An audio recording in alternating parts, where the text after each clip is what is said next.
Welcome to the Biometric Update podcast. I'm your host, Joel McConvey. Boris Bohrer-Bilowitzki is the Chief Executive Officer of Concordium.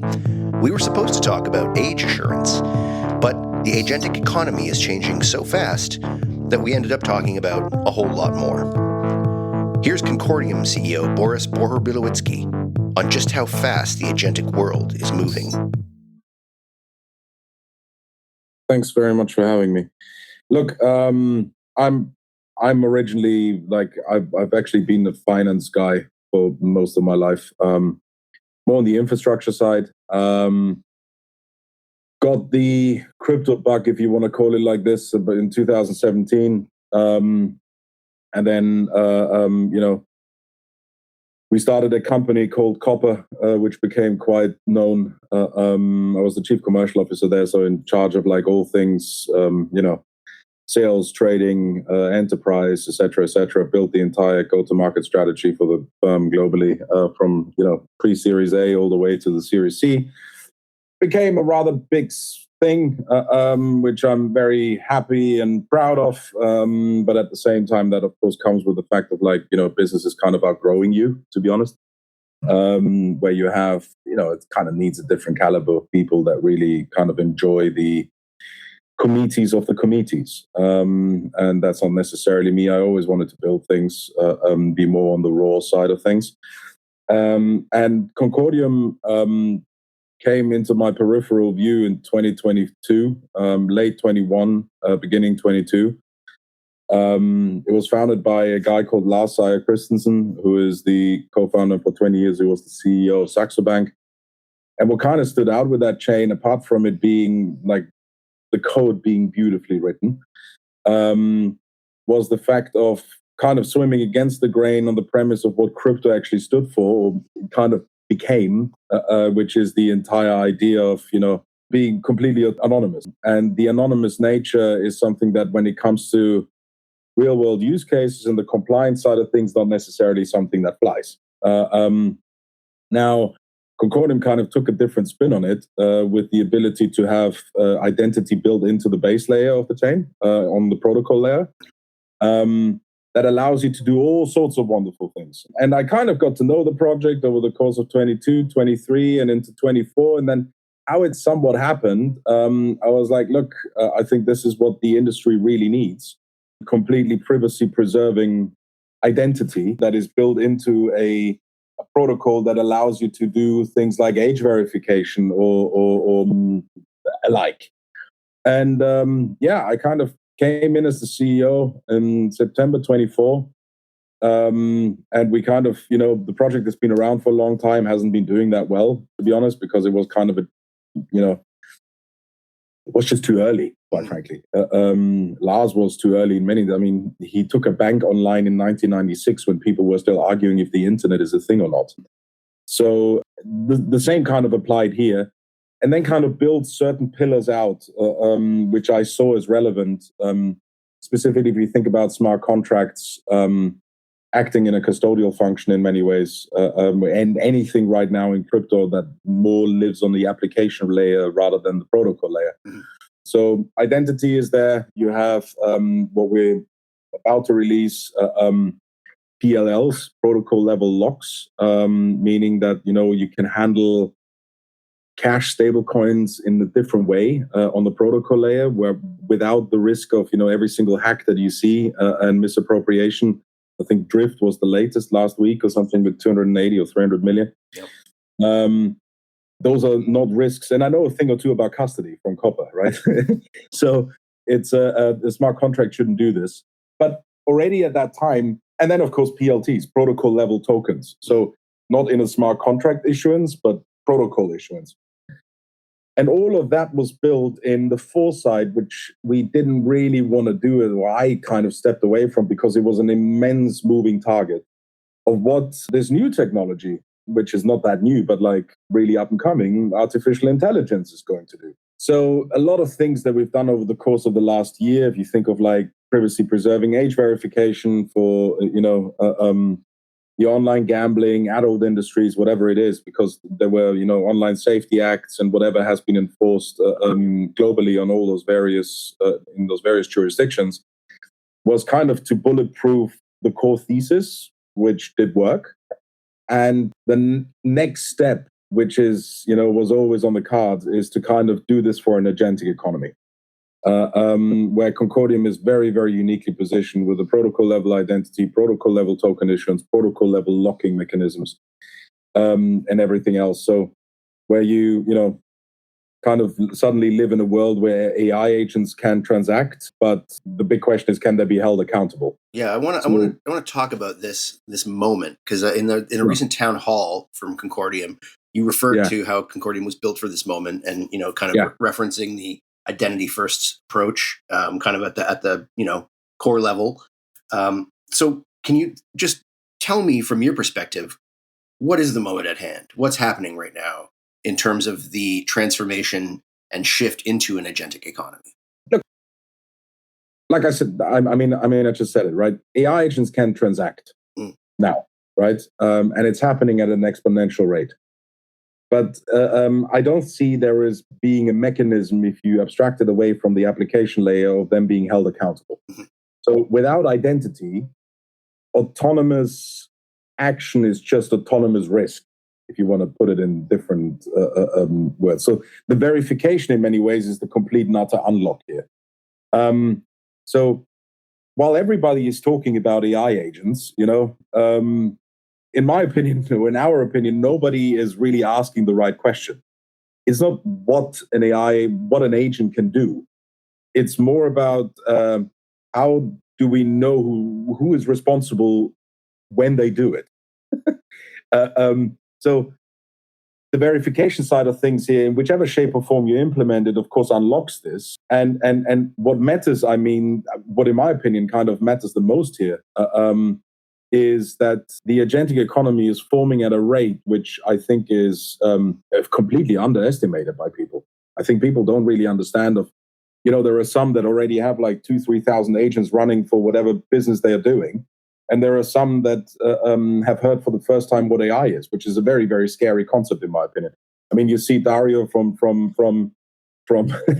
Anthropic constantly being there and going like, I don't understand how people are not talking about this more, because it's happening so fast. So you have AI agents, book travel, execute trades, managing supply chains completely autonomously.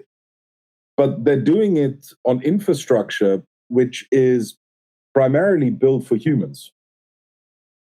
And that infrastructure is slow and very leaky and unaccountable in many ways, right? If it's being used by agents.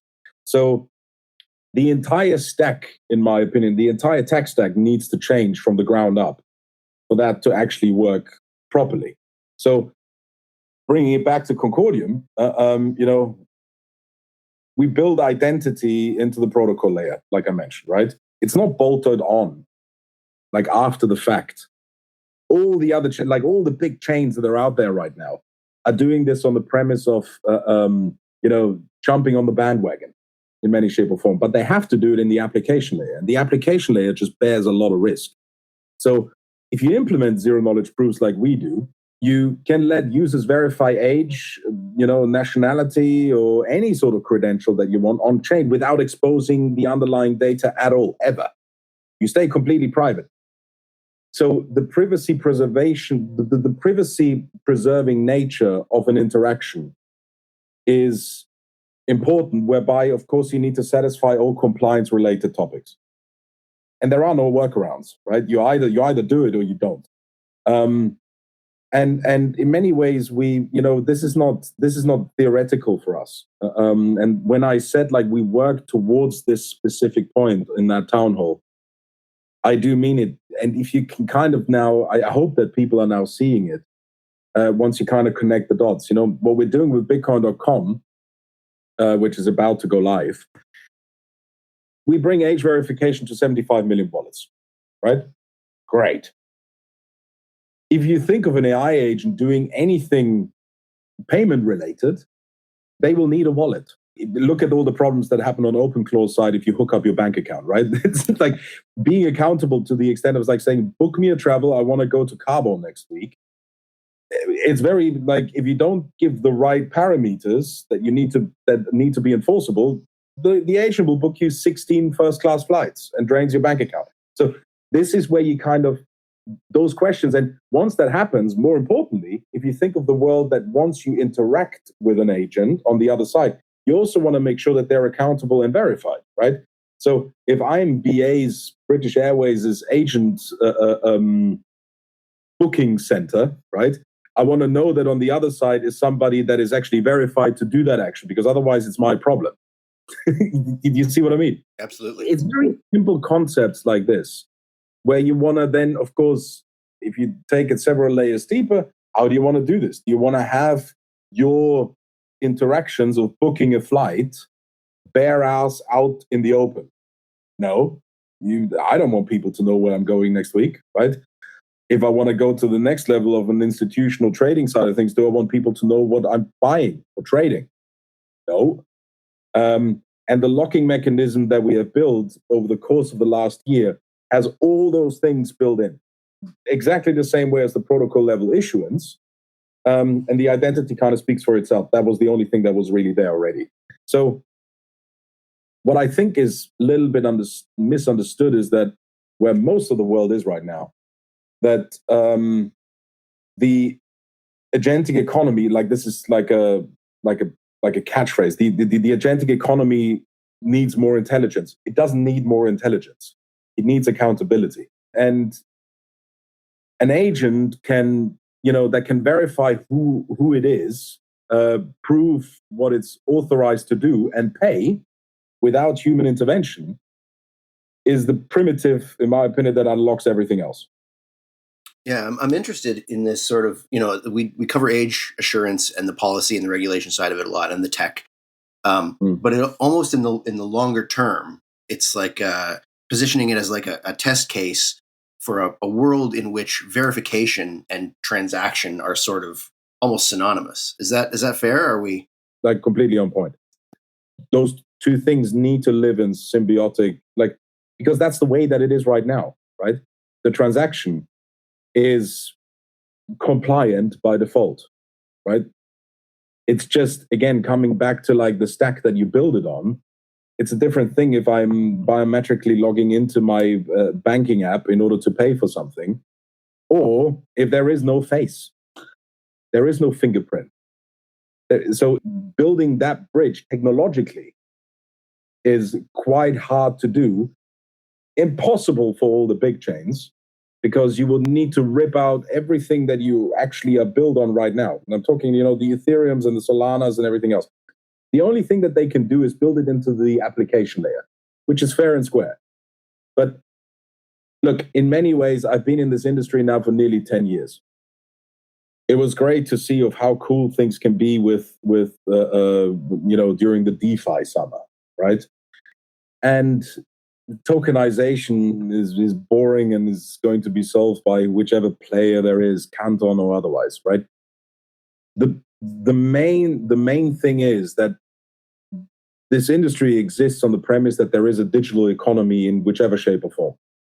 The natural evolution is that you have also digital actors enforcing or using that economy that you build, which is supposed to make your life easier, right? Like that's ultimately what it comes down to. So, and if you then really go deep and you ask like what stack is able in order to do this, if we just go from the verification side of things, right? The compliance side of things, the air is getting very thin. And you need to then ask yourself the question, do you want this really to live in a the immutable nature of a blockchain where, also data is obfuscated to the extent of it not being existent for the bare eye, is the entire idea of crypto is cryptography. That's what it comes down to. We can have a whole conversation in and around, the threats of quantum computing and all that kind of jazz, right? Which is a fair assessment of things. But I think the quantum age is actually going to solve for the problem rather than being a threat. Do you see what I mean? Yeah. Okay. Tell me more about that. Ways, yeah. No. I mean, look, if you are, guess how you're going to make more money. Are you going to make more money to hack the 24-bit encryption on Bitcoin's wallets, or are you going to make more money by creating a new encryption that is superseding the AES-256? Mm-hmm. You're going to make far more money if you commercialize that part, right? Rather than, get 1 million BTC. Yeah. It's as simple as. Also, in the age where it's kind of that, what I said initially, like the entire idea of the crypto world being built on the premise, which is true, on the premise of this anonymous nature. Mm-hmm. It isn't anonymous. Every single actor that is on here, either onboarded with a stupid ass selfie on an exchange holding today's paper or whatever it is, right? It's linked to individuals, if you like it or not, right? So the next logical step is, even if you are hacking and get like 1 million BTC out, like where the hell are you going to sell it? Or is it better that you rock up with an easy to implement new level of encryption that safeguards whatever needs to be safeguarded? So this is what I mean in terms of I've also, invested into quantum computing companies, and the conversations that I have with those guys specifically once it scales, and my view is photonic quantum computing is the only way that it really can scale. Is those guys are more interested in it's a race of who can create a new type of encryption rather than who can wipe out the world. Like that's, and by the way, if you've been in this industry for long enough and you kind of come across a lot of security experts, I'm telling you that this world is very, very scary as it is. And if specific actors would like it to see burning, it would already be able to do that. Mm-hmm. But it's not happening for specific reasons, right? And I think the same principle applies here. But again, to your point earlier, when I say that crypto has been waiting for that specific use case in the widest sense, for whatever reason you want to do it, right? And you could kind of see the natural evolution towards it. Specifically, we think about stable coins and how they have been implemented. That's going to be the one that is ultimately going to be the use case for crypto in an agentic economy. And the agentic economy is not to be under it; it will be everything. Like I said, I know businesses that are using it for their entire supply chain management. I know businesses that are using it already for trading purposes. I've invested in one of them, and so on. So we're not talking about like GDP, level amounts of money. We're going to invest 1% of our GDP into a Bitcoin reserve. It's a multiple of GDP in terms of like daily transaction volume globally that will kind of come into effect here. So, and for that, again, you need a specific technological stack, and we have it. Nobody else does. It's just people don't know about it yet. Well, hopefully we can let them know. I'm curious, though, Boris, you mentioned earlier that you're a guy who likes to sort of build things and be there for the first few steps. But then once it gets to a sort of level where you have to hand it off, there's a normalization that happens. How long are you in this game before it becomes, you said agentic AI is going to be everything. Are you going to get bored? No, this is different. What I realized I'm not really enjoying is the running a bank-like company. The beauty about being lucky enough to be able to be in charge of a protocol of just a tech stack of lines of code is that will never be an issue.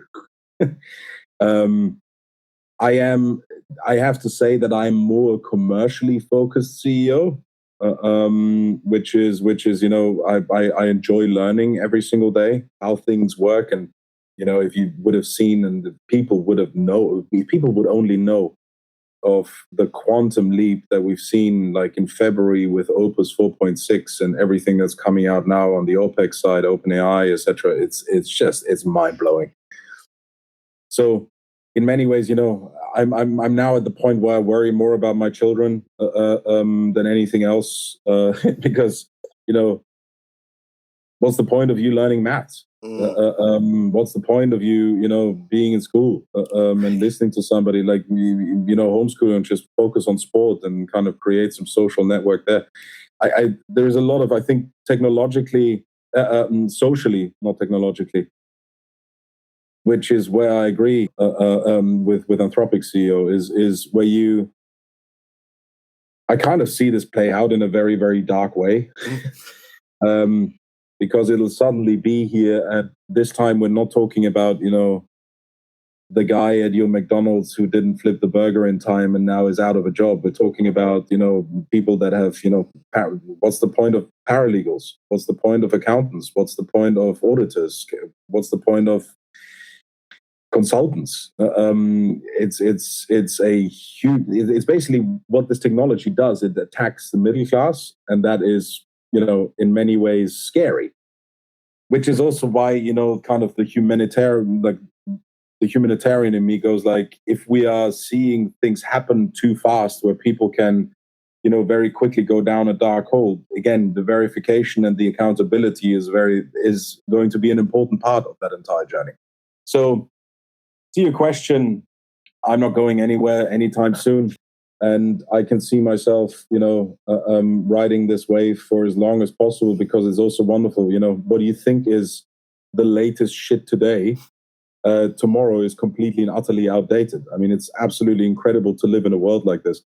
I told it to the guys here in the firm, and basically everybody that I know is like, I thought that crypto was fast, and you kind of need to, in many ways, you need to take a step back, and it's very hard to explain to people of like the speed at which you're under, and because it's like 24/7, and it's like it's one day it's going to be a new protocol that comes out, then everybody starts talking about NFTs. Then NFTs are kind of then let's spend millions of dollars on a flipping punk or an ape. Then suddenly it's out of nowhere comes Uniswap, and then it kind of comes into like a whole realm of another level of speed of like money flying in and out. In comparison to what artificial intelligence is doing right now, given that it touches the entirety of somebody's life from every angle, from you waking up in the morning saying like, I would fancy a steak today, so I'm going to just chat when I wake up in the morning, chat with my chef agent. First and foremost, what do we still have in the fridge? I would like to have some veg and a steak. Yeah, well, I suggest this. Steak is not in the house. Let me quickly chat to the ordering agent on Deliveroo. Well, then the wealth agent rocks up and says like, mate, you had a big lunch on the weekend with friends and you paid the bill. If you want steak, it's not going to be fillet. It's going to be a rump steak, and it's not 250 grams. It's 180, because otherwise you run out of the spending limit for the rest of the... Yeah, but this is closer than people think. And to see it evolve at that speed is I mean, it's humbling, and it's exciting, like more exciting than I've ever seen anything happen, to be honest. Thanks again to Concordium's Boris Bohrer-Bilowitzki for sharing his thoughts today. And thanks to you for listening. To learn more about Concordium, check out concordium.com. And for all the latest news on biometrics, digital identity, and the agentic economy, be sure to check out www.biometricupdate.com.